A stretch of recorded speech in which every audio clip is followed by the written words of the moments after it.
तो अभी जो हम एग्जांपल लेके यहाँ पर आपको आपके साथ शेयर करेंगे और उस एग्जांपल को हम बनाएंगे, तो इस तरह का फॉर्मूला आपसे अक्सर इंटरव्यू में पूछा जाता है। और इंटरव्यू में आप जैसे कि वी लुकअप से बहुत ज्यादा सवाल आता है, वी लुकअप लुकअप से बहुत ज्यादा सवाल आता है। तो वी लुकअप क्या काम करता है, जो डाटाबेस में आपका डेटा है उस डेटा को उठा के लाने का काम करता है। जैसे आप देखते होंगे कि इंटरनेट से अगर आपको कोई भी चीज सर्च करना होता है, कोई भी रिजल्ट लेना होता है, तो हम यहाँ पर सर्च करते हैं, टाइप करते हैं, और जैसे ही सर्च बटन पर क्लिक करते हैं तो डेटा हमारे सामने आ जाता है। तो कहीं ना कहीं जो बैकएंड सर्वर होता है, जहाँ पर डेटा स्टोर होता है, वहां से डेटा हमको दिया जाता है। तो इसके लिए इसी तरह से वी लुकअप काम करता है। जैसे मेन डाटा बेस होगा, मेन एक डाटा का टेबल होगा जहां पर बहुत सारा डेटा होगा, और वहां से डेटा लेके आना है। जैसे कि आपको रिपोर्ट तैयार करना है, मान लीजिए 10,000, 20,000 या फिर लाखों लोगों का रिकॉर्ड जहां पर रखा हुआ है, और वहां पर किसी एक आईडी के आधार पर किसी एक इंप्लॉय का या फिर किसी एक कस्टमर का आपको रिकॉर्ड निकालना है। जैसे कि इंटरव्यू में जब जाएंगे तो इस तरह का आपको शीट दिया जाएगा और इस शीट पर लुकअप फॉर्मूला लगाने कहेगा। तो अगर आप नॉर्मल वी लुकअप लगाते हैं या फिर लुकअप लगाते हैं या फिर इंडेक्स मैच लगाते हैं, इससे जो है आप रिजल्ट लेके नहीं आ सकते हैं। जैसा कि अभी कुछ महीना पहले एक स्टूडेंट था सुजीत कुमार, उनके साथ भी सेम फॉर्मूला पूछा गया था, और इस फॉर्मूला के नहीं बताने से उनका वहां पर जॉब नहीं हो पाया। खैर, वो दूसरी जगह पर जॉब कर रहे हैं। तो हम आते हैं माइक्रोसॉफ्ट एक्सेल के शीट में। यहाँ पर आप देखेंगे कि शीट 1 में कुछ डेटा है, जैसे कि एम्प्लॉय आईडी, एम्प्लॉय नेम, और यहाँ पर स्टेट दिया हुआ है। और सेम एम्प्लॉय का अगले शीट में कुछ डेटा है जहां पर एम्प्लॉय का नेम और उसका डिपार्टमेंट दिया हुआ है, और उसके अगले शीट में सेम एम्प्लॉय का डेट ऑफ ज्वाइनिंग दिया हुआ है। जैसे कि अलग अलग टेबल बना हुआ है इन सभी एम्प्लॉय के डाटा का। चौथे शीट में देखेंगे तो यहाँ पर सैलरी दिया हुआ है। अगर एक जगह पर होता, जैसे कि ये सारा टेबल, जितना भी टेबल हमने अलग अलग शीट में बनाया है, ये अगर शीट 1 में होता, तब तो हम कोई सा भी जैसे कि वी लुकअप लुकअप फॉर्मूला या फिर इंडेक्स मैच फॉर्मूला लगा के रिजल्ट लेके आ सकते थे।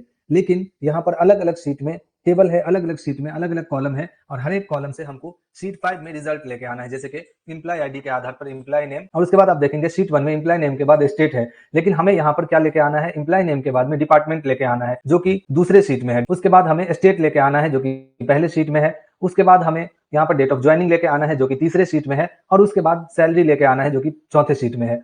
तो इस तरह से हम यहाँ पर कैसे लेके आएंगे उसको आज हम बहुत ही आसान तरीके से बताएंगे। तो शीट को थोड़ा सा बड़ा कर लेते हैं और यहाँ पर हम फॉर्मूला टाइप करेंगे। अगर मान लीजिए वी लुकअप लगाते हैं तो देखते हैं क्या होता है। जैसे कि हम टाइप करेंगे equal to V lookup, lookup value यहाँ से लेंगे, एम्प्लॉय आईडी को कॉमा लगाएंगे। टेबल एरे के लिए अगर मान लीजिए एक जगह पर शीट होता तो हम इस तरह से पूरे शीट को सिलेक्ट कर लेते, रिजल्ट आ जाता। लेकिन टेबल एरे देने के बाद जैसे ही कॉमा लगाएंगे तो अगला आर्ग्यूमेंट हाईलाइट हो जाता है कि कॉलम इंडेक्स नंबर बताइए। अगर हम कॉलम इंडेक्स नंबर लें तो यहाँ पर 3 ही कॉलम है, बाकी जितना भी टेबल है या फिर जितना भी कॉलम है उन सभी कॉलम का तो रिजल्ट नहीं जा पाएगा।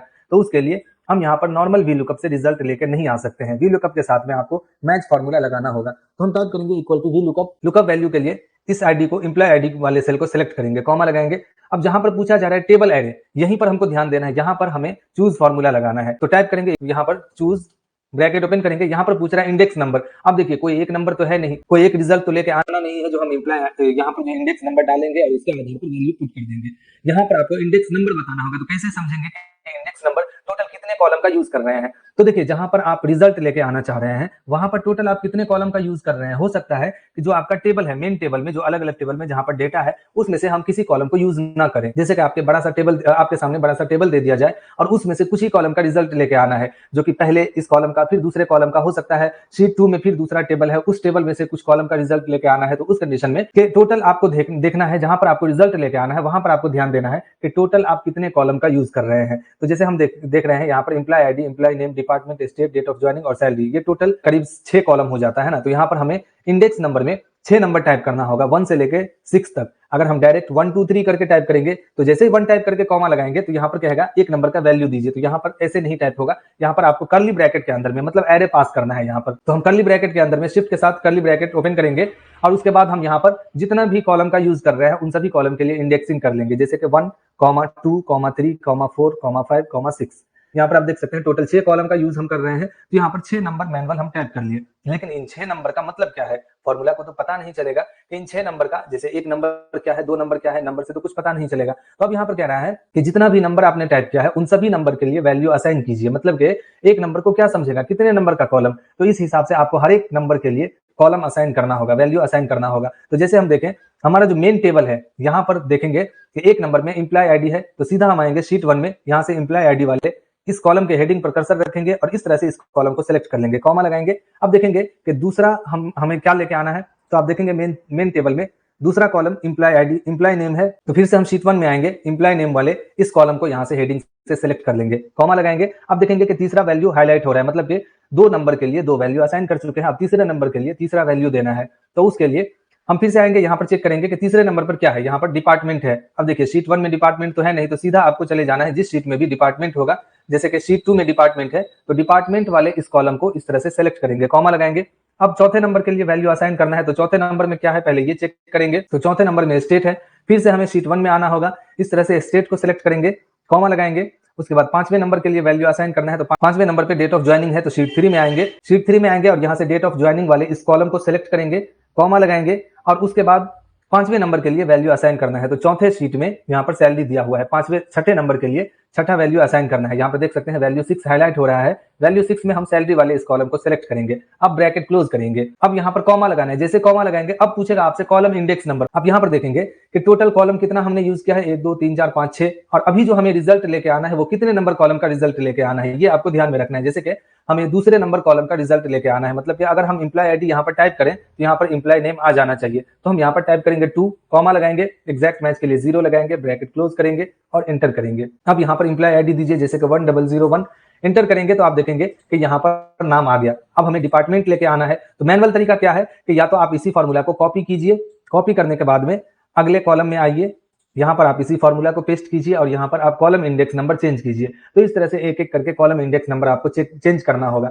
अगर आप इस तरह से करते हैं, हो सकता है आपको 10-20 कॉलम में रिजल्ट लेके आना है, तो बार बार आपको इस तरह से कॉलम इंडेक्स नंबर डालना होगा। तो उसके लिए हम क्या करेंगे, यहाँ पर कॉलम फॉर्मूला का यूज कर लेंगे। जहां पर हम कॉलम इंडेक्स नंबर दिए हैं वहां पर कॉलम फॉर्मूला का यूज करेंगे। तो टाइप करेंगे कॉलम, ब्रैकेट ओपन करेंगे। अब यहाँ पर रेफरेंस देना है, तो आपको पता होगा कि कॉलम फॉर्मूला क्या काम करता है, जिस सेल का भी रेफरेंस देते हैं उसका कॉलम नंबर बताता है। तो जैसे हम बी कॉलम को अगर सेलेक्ट करेंगे तो बी में रो कोई सा भी होगा, चौथा पांचवा छठा कोई सा भी, उससे मतलब नहीं है, कॉलम कौन सा है आपको कॉलम नंबर बताएगा। तो बी दूसरा कॉलम होता है, उसी तरह से ए पहला कॉलम, सी तीसरा कॉलम, डी चौथा कॉलम, इस तरह से जो है कॉलम नंबर आपको बताएगा। तो यहाँ पर हम B5 लिए, मतलब कि दूसरे कॉलम का रिजल्ट चाहिए। अगर हम आपको दिखाएं यहाँ पर क्या जा रहा है वैल्यू, तो देखिए कॉलम फॉर्मूला को इस तरह से सिलेक्ट करेंगे और आपको F9 बटन प्रेस करना है कीबोर्ड से। यहाँ पर देखेंगे एरे में 2 जा रहा है, मतलब दूसरे कॉलम का रिजल्ट चाहिए। अब हम एंटर करेंगे तो यहाँ पर देखेंगे कि दूसरे कॉलम का रिजल्ट आ गया। अब हमें इसी फॉर्मूला को इस तरह से ड्रैग करना है ताकि पूरे कॉलम में रिजल्ट आ जाए। तो सबसे पहले हमें फ्रीज करना होगा, जैसे कि लुकअप वैल्यू को, तो लुकअप वैल्यू को F4 बटन से फ्रीज कर देंगे। उसके बाद यहाँ पर जितना भी वैल्यू असाइन किया गया है इन 6 नंबर के लिए, इन सभी रेंज को इस तरह से हम सेलेक्ट करेंगे और कीबोर्ड से F4 बटन दबा के इसे भी फ्रीज कर लेंगे। बस कॉलम फॉर्मूला को फ्रीज नहीं करना, इसलिए कि जब सी कॉलम में आएगा तो यहाँ पर कॉलम इंडेक्स नंबर चेंज होना चाहिए, फिर उसी तरह से डी कॉलम में कॉलम इंडेक्स नंबर चेंज होना चाहिए। एंटर करेंगे और सिंपली इसे यहाँ से ड्रैग कर देंगे। आप देखेंगे कि एक क्लिक में सारा रिजल्ट आपको आसानी से मिल जाएगा। ये थोड़ा स्लो काम करता है, इसलिए अलग अलग शीट में जाके रिजल्ट ढूंढना होता है, इसलिए थोड़ा सा स्लो काम करता है। तो डेट ऑफ ज्वाइनिंग में नंबर शो हो रहा है। आप होम टैब में आएंगे, यहाँ से नंबर में आपको शॉर्ट डेट वाले ऑप्शन को सिलेक्ट करना है। अब आप यहाँ पर एम्प्लॉय आईडी चेंज कीजिए, जैसे कि 1002 एंटर कीजिए और उसके बाद आप यहाँ पर रिजल्ट देखिए, जैसे कि 1002 में सुमन कुमार है जिनका स्टेट झारखंड है। आप शीट 1 में देखिए 1002 में सुमन कुमार जिसका स्टेट झारखंड है।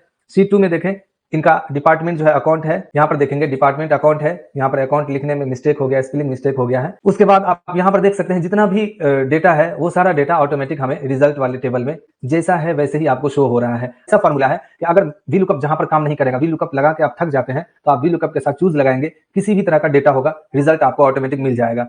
तो उम्मीद है कि आज का जो सेशन है वो अच्छा लगा होगा। आप इस शीट पर प्रैक्टिस कर लेंगे। माइक्रोसॉफ्ट एक्सेल का जो फाइल है इसका हम लिंक दे देंगे टेलीग्राम में, आप वहां से डाउनलोड करके इस शीट पर प्रैक्टिस कर लेंगे। तो चलिए आज के लिए बस इतना ही, मिलते हैं फिर नेक्स्ट क्लास में, तब तक के लिए धन्यवाद।